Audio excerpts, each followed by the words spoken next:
आज से ठीक 107 दिनों के बाद में सीटेट एग्ज़ाम लेने जा रहा है अपना। और अगर आपको ये सीटेट का एग्ज़ाम सिर्फ पहली बार में पास करना है या फिर आपने एग्ज़ाम पहले भी दिया है लेकिन असफलता हाथ लगी है, आप मेरे साथ में 5 मिनट बने रहिए। मैं आपको बता दूंगा कि कैसे मैंने एग्ज़ाम बिना कुछ खास मेहनत के, बिना बड़ी कोचिंग को पैसे दिए पहली बार में ये एग्ज़ाम पास किया था। दोबारा भी मैंने एग्ज़ाम ये पास किया है और उस बार दूसरी बार में मुझे पहले से भी अच्छे मार्क्स मिले थे। अक्सर लोग आपको बताते रहते होंगे कि सीटेट काफ़ी हार्ड है। हाँ, अगर आपके पास में सही स्ट्रैटेजी नहीं होगी तो आपको ये डेफिनेटली हार्ड लगेगा। मैंने ऐसे स्टूडेंट्स को भी गाइड किया है, मैंने ऐसे स्टूडेंट्स को भी बताया है चीज़ें जो 3-4 बार वही एग्ज़ाम देने के बाद में पास नहीं कर पाए थे। 2 साल में उनकी 2-3 वैकेंसी भी छूट गई गवर्नमेंट की जो वो दे सकते थे, पर सीटेट क्लियर होने ना वजह से वो एग्ज़ाम नहीं दे पाए। आपके साथ ऐसा ना हो, सितंबर में EMRS की वैकेंसी आएगी सितंबर के एग्ज़ाम के बाद में, तो वो आपसे ना छूट जाए, आप उसके लिए एलिजिबल हो जाओ। इसलिए आपको ये सीटेट पास करना बहुत ज़रूरी है। तो ठीक है, मैं स्टार्ट करता हूँ ये वीडियो। मेरा नाम अनूस अवस्थी और मैं 2 बार ये सीटेट पास कर चुका हूँ। तो आपको ये मैं एश्योर करता हूँ कि आपको मैं जो बताऊँगा वो मेरा पर्सनल एक्सपीरियंस होगा और अगर आप उसको फॉलो करेंगे तो डेफ़िनेटली आपका ये एग्ज़ाम पहली बार में पास हो जाएगा। तो न्यू जो नोटिफिकेशन आया है उसके हिसाब से एग्ज़ाम होने वाला है 6 सितंबर को। आज के दिन जब ये आप वीडियो मैं अपलोड कर रहा हूँ उस दिन है 22 मई। लगभग इन दोनों के बीच में 107 दिनों का अंतर है। ठीक है, इन 107 दिनों में आपके पास में इनफ से भी ज़्यादा टाइम है कि आप इसके लिए प्रिपेयर कर सकते हो।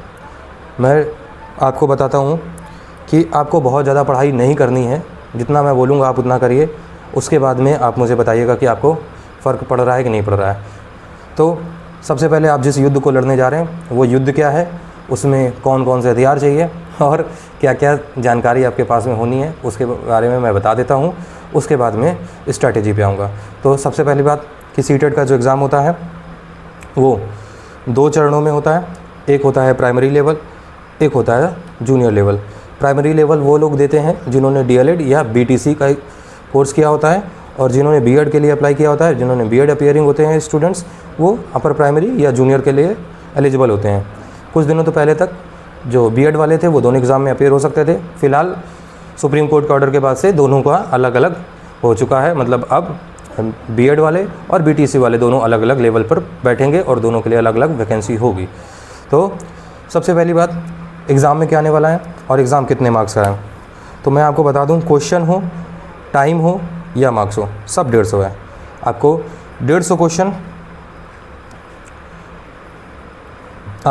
क्वेश्चन करने हैं 150 मिनट में और मार्क्स भी इनके हैं 150। तो एग्ज़ाम में क्या क्या आएगा, तो सबसे ज़्यादा इम्पॉर्टेंट चीज़ है चाइल्ड डेवलपमेंट और पेडागोजी, जिसको हम लोग CDP भी बोलते हैं। ये होगी लगभग 30 नंबर की। उसके बाद में लैंग्वेज 1 30 नंबर की, लैंग्वेज 2 30 नंबर की, मैथमेटिक्स 30 नंबर का, EVS 30 नंबर की। ये हो गया आपका प्राइमरी। इसके बाद में जो 90 नंबर का है लगभग, वो आपको जूनियर में भी वही है, CDP देनी है और 2 लैंग्वेज देनी है। तो ये जो लैंग्वेज हैं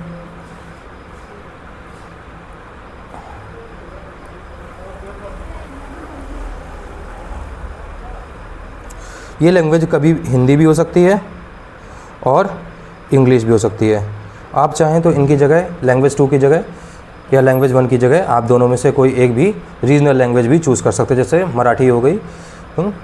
अब गौर करने वाली बात यह है कि जो ये एग्ज़ाम है सरल होते हुए भी कितना कठिन होता है। इस बात को आप ये समझिए कि जो हर साल बच्चे पास होते हैं वो सिर्फ 15 से 20% होते हैं।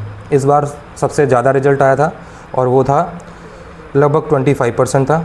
इसमें भी अगर जूनियर का आप बात करें, प्राइमरी वाले तो काफ़ी पास हो जाते हैं, जो लगभग 30 से 35% तक प्राइमरी के बच्चे जो होते हैं वो सीटेट पास कर ले जाते हैं। लेकिन जूनियर लेवल पर यह हाल इतना ख़राब है कि मुश्किल से 15% रिज़ल्ट हर बार आता है। ठीक है, वही एवरेज लगभग इस बार 25% के आसपास में था। क्योंकि अगर आप पूरा YouTube ढूंढेंगे तो आपको 1000 सीटेट की तैयारी कराने वाले चैनल मिल जाएंगे और उनमें से शायद 50 भी चैनल ऐसे नहीं होंगे जो आपको जूनियर लेवल पर तैयारी करा रहा होगा।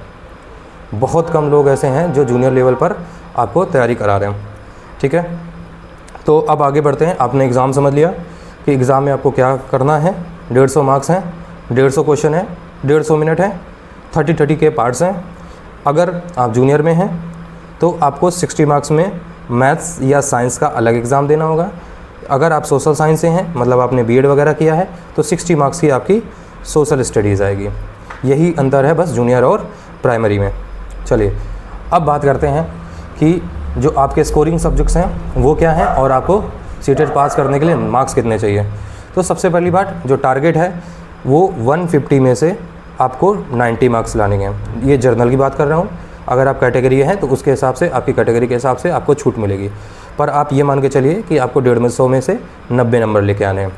और इन 90 नंबरों का जो गेम है, इस 90 नंबर के गेम में ही सारे फंस के रह जाते हैं। मैंने अक्सर देखा है कि जो बच्चे हैं वो महीनों की कोचिंग करते हैं और बहुत सारी टाइम वेस्ट करते हैं एक सीटेट जैसे एग्ज़ाम के लिए, जो सिर्फ और सिर्फ एक क्वालिफाइंग एग्ज़ाम है। इसका कोई रिवार्ड नहीं है, फिर भी वो इस एग्ज़ाम में लगे रहते हैं और असफलता हाथ में आती है क्योंकि उन्होंने सही स्ट्रेटेजी नहीं अपनाई थी। मैं आपको बताता हूँ कि जो टारगेट है आपका वो तो 90 नंबर का है, बट ये 90 नंबर आपको पूरा पेपर करे बगैर भी मिल सकते हैं। मैंने बताया कि चाइल्ड्स डेवलपमेंट या CDP 30 मार्क्स की आती है। हिंदी और इंग्लिश, जो लैंग्वेज हम लोग बचपन से स्कूल जाते ही स्टार्ट कर देते हैं, वो टोटल 60 मार्क्स ही हैं। अब ये दोनों ऐसे नंबर हैं, ऐसे चीज़ें हैं जो बिल्कुल आपको बहुत आसानी से आप CDP में 30 आउट ऑफ 30 और इंग्लिश हिंदी में 30 आउट ऑफ 30 ला सकते हैं। आपकी तैयारी नहीं है, गिरे हाल में आप अगर इन तीनों में से 25 लेके आते हैं तो अब भी आपका टोटल 75 होता है। इसके बाद में आपके पास में बचते हैं 60 क्वेश्चन। इन 60 क्वेश्चन में आप सिर्फ ए या बी करके गोला भी भर देंगे ना, तब भी मैं आपको यकीन दिलाता हूँ कि आप उसमें 20 सही कर ले जाओगे और टोटल आपका 75 + 20 मतलब 95। आप अपने टारगेट पर आ चुके हो। ठीक है, इतना करने के लिए कई बच्चे मैं देखता हूँ कि 3 बार 4 बार अटेम्प्ट करते हैं और फिर भी 90 मार्क्स नहीं लेके आते हैं। वो अभी मैं आपको अगर PYQ दिखा दूँ तो आप यकीन नहीं मानेंगे कि जो 5th क्लास का बच्चा या 6th क्लास का बच्चा भी जिस क्वेश्चन को सॉल्व कर सकता है, वैसे क्वेश्चन सीटेट इस एग्ज़ाम में रखता है, फिर भी लोग 90 नंबर नहीं लेके आ पाते हैं। अब गलतियाँ क्या करते हैं लोग, उसकी बात कर लेते हैं, और वो क्या उनसे वो गलती आपको दोहरानी नहीं है, उसकी भी बात करते हैं। सो जैसे ही आप बीएड पास करते हैं और आपको मालूम चलता है सीटेट का एक एग्ज़ाम होता है, सेम मेरे साथ में हुआ था, सीटेट का एग्ज़ाम होता है, और मेरे लिए बिल्कुल एक्सपीरियंस जो था बिल्कुल नया एक्सपीरियंस था। मुझे मालूम नहीं था कि कैसे काम करती हैं चीज़ें। मैंने बीएड तो कर लिया था, लेकिन जो टीचिंग है वो जर्नी एक बिल्कुल अलग जर्नी है SSC, रेलवे और बैंकिंग से। इसके सब्जेक्ट्स बिल्कुल अलग हो जाते हैं। जब बीएड में कर रहा था तब पहली बार मुझे पता चला कि चाइल्ड साइकोलॉजी और CDP जैसी चीज़ें होती हैं, उससे पहले मुझे मालूम भी नहीं था। खैर, जब भी ऐसा कोई एग्ज़ाम आता है आपके पास में, आप तुरंत यूट्यूब सर्च करते हो और यूट्यूब में आप देखने लगते हो स्ट्रैटेजी। शायद वही सर्च करते हुए आप ये वीडियो पर भी लैंड हुए होंगे, लेकिन प्रॉब्लम ये होती है कि आप वो स्ट्रैटेजी वाले वीडियो के लूप में फंस जाते हो। आप एक के बाद नए चैनल्स, नए मेंटर्स को आप ढूंढते रहते हो और आपको बार बार एक नई स्ट्रैटेजी मिलती है जिसमें आप स्टिक नहीं कर पाते हो। तो सबसे पहली बात यह है कि जो लोग मल्टीपल मेंटर्स या अलग अलग चैनल्स के चक्कर में फंस जाते हैं, एक टीचर बोलता है आप ये कर लीजिए, दूसरा टीचर बोलता है आपको ये नहीं करना है, आप इस चक्कर में फंसे रहते हो और आपकी पूरी प्रिपरेशन बर्बाद हो जाती है। दूसरा, मैंने बताया कि आप लगातार एक स्ट्रैटेजी से दूसरी स्ट्रैटेजी, दूसरी से तीसरी स्ट्रैटेजी पे लैंड करते रहते हो और कभी भी आपको इस तरीके से सक्सेस नहीं मिलती है। सक्सेस उस इंसान को मिलेगी जो अपने रास्ते पर लंबे समय तक चलता रहेगा। इसके अलावा जो एग्ज़ाम है वो क्वालिफायर है। सभी को मालूम है कि इस एग्ज़ाम से कुछ भी नहीं होने वाला, सिर्फ इतना होगा कि आप जो सेंट्रल से वैकेंसी आएंगी टीचर्स की, उस वैकेंसी में आप अपीयर कर सकते हो। तो सबको मालूम है, CBSE को भी मालूम है कि ये बहुत हार्ड नहीं बनाना है, क्योंकि आपका जो एग्ज़ाम रियल होगा टीचिंग के लिए, वो एग्ज़ाम तो होना ही वाला है। तो आपको क्वालिफाइंग बहुत इजी एग्ज़ाम रखता है। ठीक है, तो आप इसमें ओवर स्टडी मत करिए, इसको CGL या PCS लेवल वाला एग्ज़ाम मत समझिए।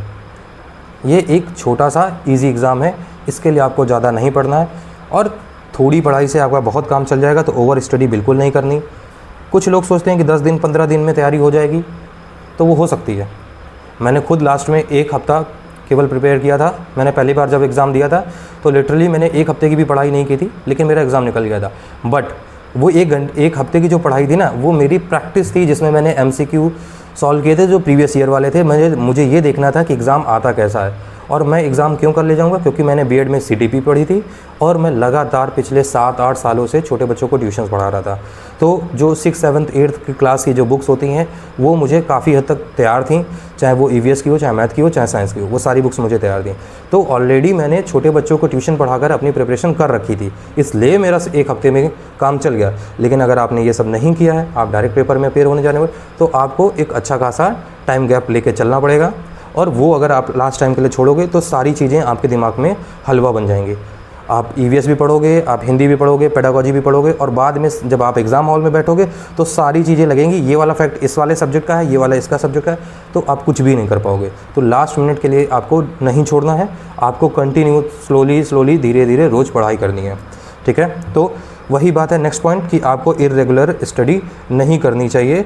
आपको डेली थोड़ा थोड़ा समय देना है, और ये थोड़ा समय सिर्फ और सिर्फ मैं बोल रहा हूँ आपको 2 घंटे का है। 24 घंटे में से केवल आप 2 घंटे निकालिए, आपका सीटेट पास करने से भगवान भी नहीं रोक पाएंगे। अब इसके बाद में, क्योंकि ये क्वालिफाइंग एग्ज़ाम है, एक इजी एग्ज़ाम है, तो बहुत सारे लोग ये इग्नोर कर जाते हैं कि इसके लिए मुझे क्या प्रैक्टिस करनी है। इजी है कि मैं 150 मार्क्स का क्वेश्चन है, उसको मैं फटाक से 150 मिनट में करने हैं, तो 1 मिनट में एक क्वेश्चन करना है, कोई बहुत प्रेशर भी नहीं CGL या रेलवे की तरह, तो मैं आराम से कर ले जाऊँगा। लेकिन ऐसा नहीं है। जो CDP क्वेश्चन होते हैं या सोशल साइंस में जो क्वेश्चन होते हैं वो लेंदी होते हैं, पढ़ने में समय लगता है, उनको समझने में समय लगता है। साइकोलॉजिकल जो क्वेश्चन होते हैं उसमें आपको डिसीजन लेना पड़ता है, और डिसीजन लेने के लिए आपको समझना है कि सोचना पड़ेगा। सोचने में टाइम बहुत ज़्यादा जाता है। ये फैक्चुअल क्वेश्चन नहीं है कि भारत कब आज़ाद हुआ था, आपने लिख दिया 1947, जैसे ही दिखा आपने फटाक से मार्क कर दिया, ऐसा नहीं हो। वहाँ पर आपको डिसीजन मेकिंग वाले क्वेश्चन पूछे जाएंगे और उनमें टाइम चाहिए होगा। तो आप अगर मॉक नहीं दोगे तो आप कभी नहीं पता कर पाओगे कि आपका कौन से सब्जेक्ट में कितना समय लग रहा है, कितना समय नहीं लग रहा है। तो आपको मॉक ज़रूर देने हैं। इसके बाद में आप जब मॉक दोगे तो आपको एग्ज़ाम हॉल की प्रिपरेशन करनी है। मॉक देकर बैठ नहीं जाने, मॉक में आप अपना स्कोर एनालाइज करिए। उसके बाद में आप ये प्लान बनाइए कि किस सब्जेक्ट में, किस क्वेश्चन में मेरा टाइम बर्बाद हुआ और मुझे क्या नहीं करना है। जैसे मैं अपनी बात करूं, मेरा एक एग्ज़ाम हाल ही में होने वाला था। तो जब मैं पहले मॉक दे रहा था तो मैं देख रहा था कि मैं केवल 50% एग्ज़ाम अटैम्प्ट कर पा रहा था, 50% एग्ज़ाम अटैम्प्ट नहीं कर पा रहा था। फिर जब मैंने बार बार मॉक दिए तो मैंने अपनी स्ट्रेटेजी बदला और मैंने देखा कि जो मुझे क्वेश्चन आते हैं केवल मैं वो क्वेश्चन करूं, और जो नहीं आते हैं उनमें उलझने के बजाय उनको मैं सेकंड राउंड के लिए रखूं। तब मैंने देखा कि मैं 85% तक क्वेश्चंस को पढ़ पा रहा था और अटैम्प्ट कर पा रहा था। तो एग्ज़ाम हॉल की प्रिपरेशन पहले से ही आपको देनी है। आप मॉक दीजिए और वही प्रेशर फेस करिए जो आप एग्ज़ाम हॉल में फेस करने वाले थे, ठीक है। तो आपको अब मालूम चल चुका है क्या करना है, क्या नहीं करना है। क्या नहीं करना मैंने बता दिया, तो वही उसी का अपोजिट क्या करना है। तो सबसे पहली बात, अभी आपको मालूम है कि 100 डेज़ से भी ज़्यादा बाकी हैं। तो आप इन 100 डेज़ से जो ज़्यादा का समय है उसमें आप 2 पार्ट में डिवाइड कर लीजिए। आपको 75 डेज़ आपको रखने हैं आपका सिलेबस कंप्लीट करने के लिए, और 25 डेज़ रखने हैं आप जिसमें अपने सिलेबस में किए गए पढ़ाई को रिवाइज़ करेंगे और मॉक देकर आपको अपने आप को प्रिपेयर करेंगे एग्ज़ाम हॉल के लिए। जब आप लास्ट के 25 डेज़ पर आ जाओगे तब आपको अपनी पढ़ाई 2 घंटे से बढ़ाकर 3 घंटे कर देनी है। 1 घंटा बढ़ाएंगे, क्योंकि जब आप रोज़ 150 मिनट का आप एक मॉक देंगे तो उसको एनालाइज़ करने में कुछ समय लगेगा, और उस एनालाइज़ के बाद में आप अगले दिन के लिए कुछ पढ़ाई भी करोगे। तो वो लगभग लास्ट के 20-25 दिन आपको केवल 3 घंटे की तैयारी देनी है। 3 घंटे भी आप सोच लीजिए, आप सुबह उठे हैं, आप सुबह उठते ही अक्सर फ़ोन चलाने बैठ जाते हैं, 1 घंटा बीत जाता है पता नहीं चलता है। आप सुबह उठिए, अपना थोड़ा सा फ्रेश होइए डेली रूटीन से, और उसके बाद में 1 घंटे की पढ़ाई कर लीजिए। फिर आप दोपहर में आधे घंटे पढ़ लीजिए, ये हो गया आपके 1.5 घंटे, और शाम को 1-1.5 घंटे का मॉक लगा लीजिए। ये आपके 3 घंटे का आपका लास्ट के 25 डे का शेड्यूल हो गया, ठीक है। तो 75 डेज़ आप अपने सिलेबस पे स्टिक रहिए, सिलेबस को पढ़िए और रोज़ रिवीजन रखिए। इसके बाद में लास्ट के 25 डेज़ में आपको केवल मॉक देना है, ठीक है। सो डेली स्टडी करिए। PYQ का बहुत बड़ा रोल है। सीटेट जो है वो जब से चालू हुआ है उसके बाद से मैं देख रहा हूँ, मुझे नहीं मालूम पहले कैसा आता था, लेकिन मैं पिछले 6 साल से नोटिस कर रहा हूँ कि सीटेट के एग्ज़ाम में कोई भी खास बदलाव नहीं हुआ। जो सीटेट 6 साल पहले जैसे एग्ज़ाम में क्वेश्चन आते थे वैसे ही आज भी आते हैं। तो आप अगर PYQ को इग्नोर करते हो तो बहुत बड़ी गलती करने वाले हो। वैसे ही एग्ज़ाम कुछ वर्ड्स बदलकर बार बार रिपीट होते रहते हैं एग्ज़ाम के क्वेश्चन। तो इसलिए आपको एक गाइड ले लेनी, किसी भी आप पब्लिकेशन से एक बुक ले लीजिए जिसमें 10 साल या 5 साल की PYQ दिए हुए हैं सीटेट के, आप उनको ज़रूर पढ़िए। तो आप PYQ के लिए 30 मिनट्स का एक अलग सेशन रोज़ रख सकते हैं, ठीक है। उसके बाद में आप जो सिलेबस होगा आप उसका प्रिंट आउट निकाल लीजिए, आप स्टडी टेबल के पास में चिपका लीजिए और ट्रैक करते रहिए, आप मार्क करते रहिए कि आपने क्या पढ़ाई करी है, क्या छूट गया है, क्या रह गया है। अगर आप रैंडमली रोज़ वीडियोस देखेंगे यूट्यूब में तो आपको नहीं मालूम चलेगा कि आपने गड़बड़ी कहाँ करी है, क्या छूट गया, क्या नहीं छूट रहा है। तो आप अपने सिलेबस को ट्रैक करिए, आप आज का टॉपिक उठाइए, आप उससे रिलेटेड क्वेश्चन ढूंढिए और क्वेश्चन ढूंढने के बाद में उन पर उसकी पढ़ाई करिए और तैयार करिए, ठीक है। आप जो पढ़ाई करेंगे वो तीसरे चौथे दिन आप बिल्कुल भूल जाएंगे, तो ये गलती मत करिए। आप डेली जो आपने पिछले दिनों कुछ पढ़ा है उसको रफली पढ़ने के लिए लगभग 15 मिनट का रिवीजन रखिए और मॉक को इग्नोर मत कीजिए, मॉक ज़रूर दीजिए, वहाँ से ही आपके जो प्रॉब्लम्स हैं वो आपको पता चलेंगी। एट लास्ट ये मैं बता देता हूँ कि कुछ जो मैंने सारी बातें बताई वो मैं लास्ट में ये एक साथ में समराइज़ कर दे रहा हूँ कि आप अपना गोल सेट करिए, आप अपना सिलेबस सेट रखिए, आपको सिलेबस मालूम चलना चाहिए। आपने जो प्लान बनाया है कि आपको ये पढ़ना है, ये पढ़ना है, ये पढ़ना है और इतना टाइम देना है, वो टाइम स्लॉट बिल्कुल फिक्स कर दीजिए। आप लिख लीजिए अपने नोट्स में या सामने आप बोर्ड में लगा लीजिए कि आपका 15 मिनट आपकी आज का रिवीजन हुआ है कि नहीं हुआ है, आपने 30 मिनट्स की CDP पढ़ी है कि नहीं पढ़ी है। आप जो जैसा टाइम स्लॉट देना चाहें वो दे सकते हैं। इसके लिए मैं आपसे एक जो प्रिपरेशन की ओरिएंटेशन क्लास अलग से ले लूँगा, वहाँ पर आपको मैं डिटेल में बता दूँगा किस सब्जेक्ट को कितना पढ़ना है और कहाँ से पढ़ना है। तो आप जो है वो प्लान अपना फॉलो करिए। स्टडी स्मार्ट करनी है आपको, एक्स्ट्रा नहीं पढ़ना है। NCERT से ही बेस में क्वेश्चन आते हैं। सीटेट जो है वो प्योरली NCERT बेस्ड क्वेश्चंस हैं और PYQ बेस्ड क्वेश्चंस हैं। तो आपको वही करना है कि आप NCERT के क्वेश्चंस पे रखिए, आपको इधर उधर भटकना नहीं है, आपको कोई प्रिपरेशन इधर उधर नहीं करनी है, सिर्फ और सिर्फ NCERT पे जानी है। बार बार यूट्यूब पे नए नए टीचर्स मत ढूंढिए। अगर आपको CDP का कोई टीचर पसंद आता है तो CDP केवल उसी से पढ़िए। मैथ का कोई टीचर पसंद आता है तो मैथ आप केवल उसी से पढ़िए। मैथ के 4 टीचर, CDP के 4 टीचर, आपने इसकी मैराथन देखी, उसकी मैराथन देखी, आपका सारा टाइम इसी में चला जाएगा, ठीक है। इसके बाद में आपने जो पढ़ाई करी है उसको ट्रैक करते रहिए, आपने जो भी कोर्स कंप्लीट किया है उसको ट्रैक करते रहिए और अपनी मेहनत पे विश्वास रखिए, आप ज़रूर ये सीटेट का एग्ज़ाम पास करेंगे। तो आज का दिन आप पहला दिन मान लीजिए जहाँ से आप स्टार्ट करते हैं और कंसिस्टेंट रहिए, लगातार पढ़िए। आप 2 घंटे नहीं पढ़ पा रहे, 1 घंटे पढ़िए, लेकिन आपको पढ़ाई में बैठना ज़रूर है। आप समय दिन पर आएंगे तो ये सारा आपका फोकस हो जाएगा। Thank you for watching. ये वीडियो शायद लंबा हो गया है, लेकिन इतना लंबा नहीं है कि ये आपके एग्ज़ाम से ज़्यादा इंपॉर्टेंट हो। आप अपने एग्ज़ाम के लिए प्रिपेयर करिए। आज आप देखिए जाके यूट्यूब पे, कहीं पर यूट्यूब पे देख लीजिए या ऑफिशियल सिलेबस डाउनलोड कर लीजिए और सिलेबस को देखिए, समझिए। मिलते हूँ मैं अगली क्लास में। अगली क्लास में लूँगा जिसमें मैं आपको बताऊँगा कि जो सीटेट का पेपर 2 SST से कैसे पास करना है और SST का क्या सिलेबस है, ठीक है। मैं प्राइमरी की भी प्रिपरेशन कराऊँगा, तो लेकिन जो मेरा सब्जेक्ट रहा है मैं SST से रहा हूँ, ठीक है। और मैंने B.Ed किया हुआ था तो मैं उसी की बात करूँगा, इधर उधर नहीं जाऊँगा, ठीक है। तो अगर आपको कोई क्वेश्चन हो, कोई सवाल हो, आपको लगता है कोई सब्जेक्ट ये कठिन है या कोई भी आपकी प्रॉब्लम है, वो आप ज़रूर कमेंट करिएगा, मैं उसका रिप्लाई दूंगा, ठीक है। Thank you, bye bye, take care.